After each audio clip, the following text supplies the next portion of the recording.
Siap menjadi guru fisika yang mampu memfasilitasi siswa untuk berpikir kritis dan analitis. Hello, kenalin, saya Intan Purnamasari, mahasiswa pendidikan fisika. Kita ngapain ya di sini? Jadi, kita di sini akan membahas mengenai bagaimana cara menyusun perangkat pembelajaran fisika yang mampu memicu kemampuan berpikir kritis siswa. Mari kita mulai, Kemon. Oke, sebelumnya diketahui bahwa perkembangan ilmu pengetahuan saat ini telah berubah dengan cepat, di mana sumber daya manusia berkualitas itu perlu untuk mengimbangi perubahan saat ini. Pendidikan adalah kunci untuk menghasilkan sumber daya manusia yang berkualitas. Tetapi keterampilan seseorang juga harus dilatih agar seseorang itu dapat berkembang. Dengan memasuki dunia pendidikan adalah cara untuk mengembangkan keterampilannya. Pada abad 21, itu siswa dituntut agar dapat mengembangkan pengetahuan dalam proses pembelajarannya. Nah, fokus pembelajaran pada kurikulum 2013 itu adalah agar siswa dapat belajar melalui contoh, penerapan, dan praktik dunia nyata. Nah, fisika ini adalah cabang ilmu pengetahuan alam yang mempelajari fenomena alam dan manifestasinya di alam semesta. Pembelajaran fisika itu tidak hanya membutuhkan hafalan rumus dan konsep saja, tetapi juga dibutuhkan keterampilan berpikir kritis siswa untuk memahami konsepnya secara menyeluruh. Nah, oleh karena itu diperlukan pendekatan pembelajaran yang memungkinkan siswa itu dapat berpartisipasi aktif atau berpartisipasi langsung dalam proses pembelajaran dan mengembangkan kemampuan berpikir kritisnya. Maka, pendekatan pembelajaran yang digunakan adalah pendekatan pembelajaran berbasis aktivitas. Melalui pendekatan ini, itu siswa dapat terlibat langsung dalam eksperimen, observasi, dan penelitian untuk mengembangkan pengembangan pengetahuan mereka sendiri. Nah, pendekatan ini sesuai dengan teori belajar konstruktivis yang menekankan peran aktif siswa dalam mengkonstruksi pengetahuan. Teman-teman harus memperhatikan hal-hal berikut dalam merancang perangkat pembelajaran fisika berbasis aktivitas. Yang pertama itu adalah pemilihan bahan dan kegiatan pembelajaran yang sesuai dengan tujuan dan karakteristik siswa. Yang kedua itu adalah penyusunan langkah-langkah pembelajaran yang sistematis dan terstruktur untuk mendukung konstruksi pembelajaran pengetahuan siswa dan pengembangan keterampilan berpikir kritisnya. Yang ketiga adalah pemanfaatan media dan sumber daya untuk menunjang kegiatan pembelajaran. Yang keempat atau yang terakhir yaitu penilaian komprehensif diperlukan yang mencakupi aspek pengetahuan, keterampilan, dan sikap. Nah, saya akan menjelaskan terlebih dahulu tujuan penelitian ini. Penelitian ini bertujuan untuk mengembangkan perangkat pembelajaran fisika berbasis aktivitas untuk mengembangkan kemampuan berpikir kritis siswa. Adapun perangkat pembelajaran yang dikembangkan itu berupa RPP, LKS, dan perangkat penilaian. Nah, metodologi yang digunakan itu berupa R&D atau Research and Development. Dengan model yang digunakan itu ada ADDIE atau Analysis, Design, Development, Implementation, dan Evaluation. Maka penjelasan selanjutnya akan dijelaskan di video berikutnya. Come on. Oke teman-teman, di sini saya akan menjelaskan lebih rinci lagi mengenai hasil dan pembahasan pada makalah saya.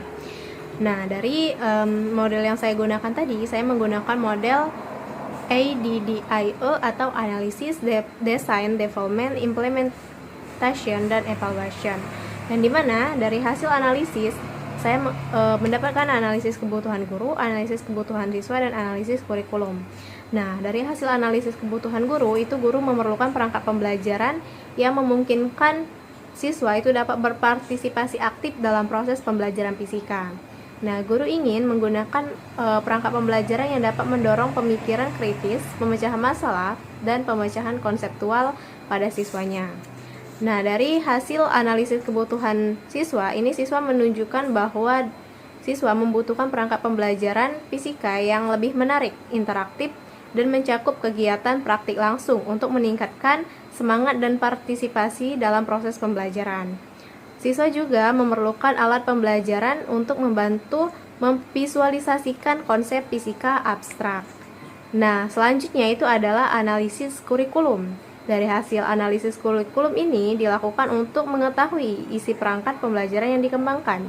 Hasilnya itu berupa keterampilan dasar yang dikonversikan ke dalam beberapa indikator untuk dapat menyusun kurikulum, RPP, dan perangkat pembelajaran.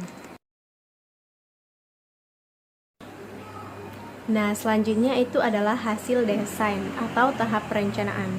Hasil desain adalah tahap yang dilakukan perencanaan perangkat pembelajaran berbasis aktivitas berupa silabus, RPP, dan LKS. Yang pertama itu adalah persiapan silabus berlangsung melalui unsur-unsur berikut. Yang kedua itu adalah persiapan RPP dilakukan melalui unsur-unsur berikut. Dan yang ketiga itu persiapan LKS dilakukan melalui unsur-unsur berikut.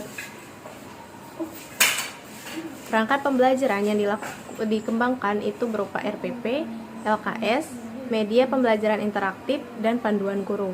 Yang pertama itu adalah RPP. RPP ini dirancang untuk meningkatkan kemampuan berpikir siswa melalui kegiatan eksperimen, diskusi, pemecahan masalah, dan proyek. Yang kedua itu adalah LKS. LKS ini mendukung kegiatan pembelajaran dalam modul dan instruksi dan pertanyaan untuk mendorong siswa berpikir kritis, menganalisis, dan memecahkan masalah. Yang ketiga itu adalah media pembelajaran interaktif. Nah, media pembelajaran interaktif ini digunakan untuk memvisualisasikan konsep fisika abstrak seperti simulasi, animasi, atau video yang dapat bergerak yang dapat diakses siswa melalui perangkat pembelajaran digital. Yang terakhir atau yang keempat itu adalah panduan guru. Panduan guru ini digunakan untuk membantu guru dalam menerapkan perangkat pembelajaran fisika berbasis aktivitas yang berupa petunjuk RPP, petunjuk LKS, dan petunjuk media pembelajaran interaktif. Nah, selanjutnya itu adalah hasil development atau tahap pengembangan. Tahap pengembangan ini merupakan tahap yang dilakukan untuk mengembangkan perangkat pembelajaran fisika berupa silabus, RPP, dan LKS. Setelah perangkat pembelajaran dikembangkan, kemudian perangkat tersebut diperiksa oleh para ahli dan selanjutnya ditentukan keefektifan perangkat pembelajaran dengan cara mengevaluasi hasil review oleh ahli dan menganalisis hasil validasi perangkat pembelajaran berupa review oleh ahli. Nah, validasi ahli menunjukkan bahwa perangkat pembelajaran fisika berbasis aktivitas yang dikembangkan masuk dalam kategori sangat baik, ditinjau dari materi, media, dan pembelajaran. Nah, selanjutnya adalah hasil uji coba lapangan. Hasil uji coba lapangan menunjukkan bahwa penggunaan perangkat pembelajaran fisika berbasis aktivitas itu efektif dalam meningkatkan kemampuan berpikir kritis, kreatif, dan pemecahan masalah bagi siswa. Siswa juga menunjukkan bahwa peningkatan kemampuan menganalisis, mengevaluasi dalam menarik kesimpulan dari data dan informasi kegiatan pembelajaran. Artinya, uji coba lapangan menunjukkan bahwa perangkat pembelajaran fisika berbasis aktivitas yang dikembangkan efektif dalam meningkatkan kemampuan berpikir siswa. Siswa juga menunjukkan semangat dan antusiasme yang besar dalam belajar. Nah, yang terakhir adalah hasil evaluation atau penilaian. Hasil evaluasi menunjukkan bahwa perangkat pembelajaran fisika berbasis aktivitas dikembangkan layak, efektif, dan praktis untuk mengembangkan kemampuan berpikir kritis siswa. Perangkat pembelajaran ini juga dapat dijadikan sebagai alat alternatif bagi guru untuk meningkatkan kualitas pembelajaran fisika di kelas. Hello, jadi di sini saya akan membahas mengenai bagaimana cara menyusun perangkat pembelajaran fisika berbasis aktivitas untuk memicu kemampuan berpikir kritis siswa. Yang sudah saya berikan pertanyaan di awal tadi. Jadi di sini ada 6 cara untuk menyusun perangkat pembelajaran fisika berbasis aktivitas untuk memicu kemampuan berpikir siswa. Yang pertama itu identifikasi tujuan pembelajaran. Jadi di sini kita menentukan tujuan pembelajaran apa yang ingin kita capai. Seperti tujuan pembelajaran yang bisa digunakan adalah pemahaman konsep, penguasaan keterampilan proses sains, dan pengembangan kemampuan berpikir kritis. Yang kedua itu adalah rancang aktivitas pembelajaran. Nah, di sini kita harus menyusun serangkaian aktivitas pembelajaran yang akan dicapai untuk mendorong siswa terlibat aktif atau terlibat langsung dalam proses pembelajaran. Aktivitas yang bisa digunakan itu adalah eksperimen, demonstrasi, diskusi, pemecahan masalah, ataupun proyek. Yang ketiga itu adalah integrasikan keterampilan berpikir. Jadi, pada tahap ini kita bisa memberikan pertanyaan-pertanyaan yang mendorong siswa untuk berpikir kritis dan kreatif. Yang keempat adalah gunakan pendekatan yang dibutuhkan. Nah, pada materi ini saya menggunakan pendekatan berbasis aktivitas. Yang kelima adalah sediakan sumber belajar yang mendukung. Sumber belajar yang mendukung ini seperti modul, bahan ajar, dan lain-lain. Yang keenam itu adalah lakukan penilaian. Jadi dapat dilakukan menggunakan tes, observasi, portofolio, ataupun penilaian kinerja. Nah, itulah adalah cara untuk menyusun perangkat pembelajaran fisika berbasis aktivitas untuk memicu kemampuan berpikir siswa. Nah, teman-teman, tadi sudah saya jelaskan mengenai materi makalah saya, dan saya sudah menjelaskan bagaimana cara menyusun perangkat pembelajaran fisika berbasis aktivitas untuk memicu kemampuan berpikir siswa. Saya Intan Purnamasari mengucapkan terima kasih. Tapi sebelum itu, saya akan membacakan kata-kata inspirasi, yaitu dari teori ke praktik. Mari kita bersama-sama mewujudkan pembelajaran fisika yang menginspirasi. Bye-bye!